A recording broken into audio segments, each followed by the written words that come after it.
Vous écoutez Samedi de lire avec l'auteur invité d'Amélie Boivin-Enfield. Je suis toujours accompagnée de mon auteur invité de cette semaine, Roselyne Brassé. Et la Roselyne, on est rendu au moment de l'émission où tu présentes aux auditeurs ton coup de cœur littéraire. Et ton coup de cœur, c'est L'insoutenable légèreté de l'être de Kundera. Oui, de Milan Kundera. Écoute, c'est un best-seller qui date de 1983. J'avais 22 ans. Et peut-être que 22 ans, je ne sais pas si y a un lien à faire avec ça, mais j'ai l'impression que 22 ans, c'est un âge clé. C'est l'âge où finalement notre personnalité est formée. On est sorti de l'adolescence pour entrer dans l'âge adulte.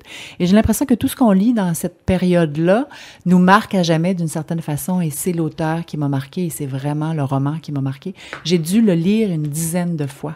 Alors pendant mes années de la vingtaine, je le relisais chaque année, pour te dire. Ah oui? Je le relisais chaque année au printemps. Et à chaque fois, j'avais l'impression de découvrir un roman différent. L'insoutenable légèreté de l'être, ça parle de la dichotomie entre ce qui est léger et ce qui est lourd. Est-ce que ce qui est lourd est plus important que ce qui est léger? Est-ce que la légèreté est mal et la lourdeur est bien? C'est ce que certaines personnes s'imaginent, mais c'est peut-être pas vrai. Tout est une question d'interprétation, tout est une question de point de vue.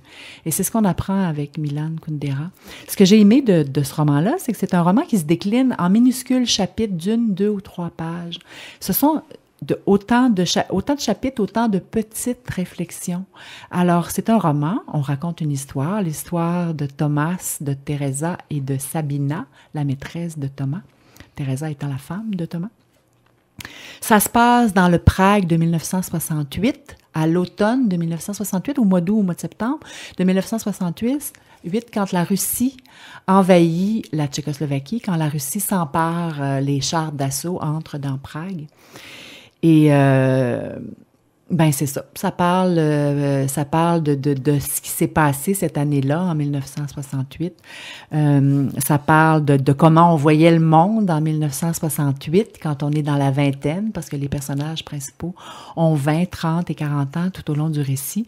Il y en a une portion qui se passe en Suisse, parce que finalement, les Pragois, que sont Teresa, Sabina et Thomas, s'enfuient en Suisse avant de finalement décider de retourner en Tchécoslovaquie, pays qui les a vus naître. C'est vraiment extrêmement intéressant. Et puis, j'y ai appris beaucoup de choses. Hein. J'habitais en Suisse à cette époque-là.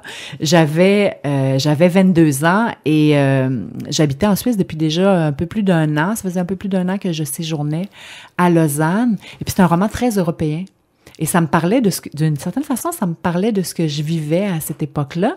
Il y a une portion du roman qui se passe à Genève, puis comme j'habitais pas loin de Genève, hein, à 20 minutes de là, c'est quelque chose qui me parlait beaucoup. Il y a une partie de mon éducation européenne qui s'est faite à travers l'œuvre de Milan Kundera. Est-ce que tu te rappelles comment tu as découvert cet ouvrage-là?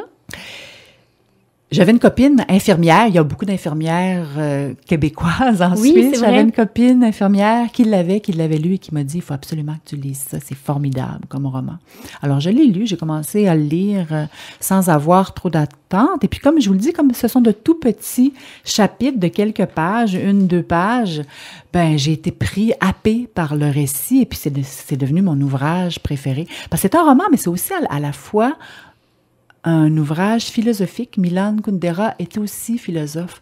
Et puis c'est là aussi, quand on vit en Europe, on réalise, les Européens parlent plusieurs langues. Hein. Il est rare qu'un Européen ne parle que le français ou ne parle que l'italien ou l'espagnol. Ils sont polyglottes. Il y a beaucoup de mariages interraciaux là-bas. Et donc, dans une famille, on peut parler 3 langues. Le père parle le portugais, la mère parle l'italien, les enfants parlent l'espagnol. On voit ça couramment. Et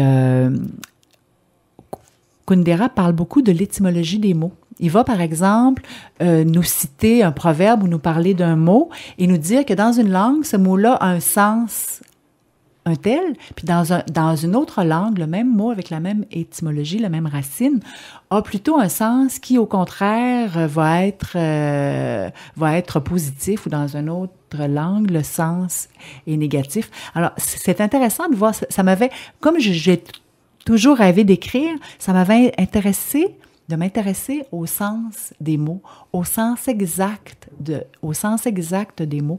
Quand on choisit tel mot plutôt qu'un autre, on fait un choix qui doit être très conscient.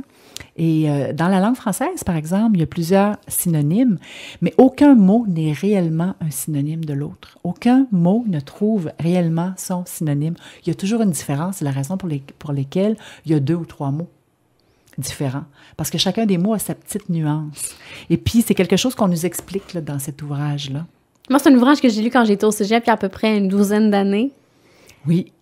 Et est-ce que ça t'avait plu? On dirait que c'est vague dans ma tête. Je me c'est souviens vague. d'avoir Tu te rappelles de beaucoup aimé l'histoire Kundera, de Thomas. Oui, c'est ça. Alors, il y a le roman. Mais c'est parce que dans le choix des mots que l'auteur choisit, il nous explique pourquoi ce mot-là plutôt qu'un autre et à quel point, tout dépendant si on le dit en allemand ou si on le dit en français, à quel point le mot change de sens.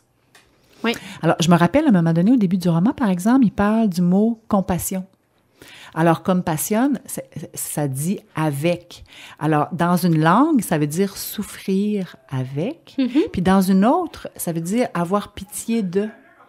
Au lieu d'être souffrir en compagnie de, souffrir avec, ça veut dire ressentir la souffrance de l'autre et éprouver de la compassion. En français, c'est ça.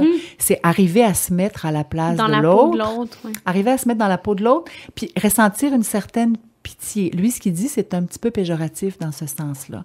Alors que dans une autre langue, compassion, c'est souffrir avec et c'est être compagnon de souffrance. C'est un petit peu différent que de ressentir, que de se mettre à la place de l'autre puis de ressentir ce qu'il ressent. Souffrir avec, c'est ça, être compagnon. Ça m'avait fabuleusement intéressée, puis je me suis dit, le jour où je serai écrivain, moi aussi, je ferai bien attention au sens des mots puis à leur étymologie. Ce que je fais, d'ailleurs, je travaille avec un dictionnaire papier à côté de moi, puis je peux longuement choisir mes mots, même pour un Juliette, hein, ça semble simple, c'est de la littérature jeunesse, mais je choisis souvent longuement, là, je fais une petite recherche afin de m'assurer de choisir le meilleur mot possible. Puis est-ce que ça arrive des fois que le correcteur ou l'éditeur voudrait que tu changes le mot, puis tu dis non, moi je tenais à celui-là? Et quand j'ai passé une couple de minutes, puis pour ne pas dire 1 heure, à m'assurer que j'ai trouvé le bon mot, il est rare que le correcteur me dise on devrait en choisir un autre. Généralement, ceux-là, je les ai déjà bien choisis. Par contre, ça m'arrive effectivement de moins bien choisir un mot, puis le correcteur va me dire si tu utilisais ce mot-là plutôt que celui-là, peut-être que le sens serait mieux rendu. Oui, mais les correcteurs font un job bien utile, je dois le dire. On rappelle le titre, L'insoutenable légèreté de l'être de Milan Kundera. Oui. On s'arrête, Roselyne, et dans les prochains instants, je te présente des ouvrages que j'ai lus cette semaine. Oui!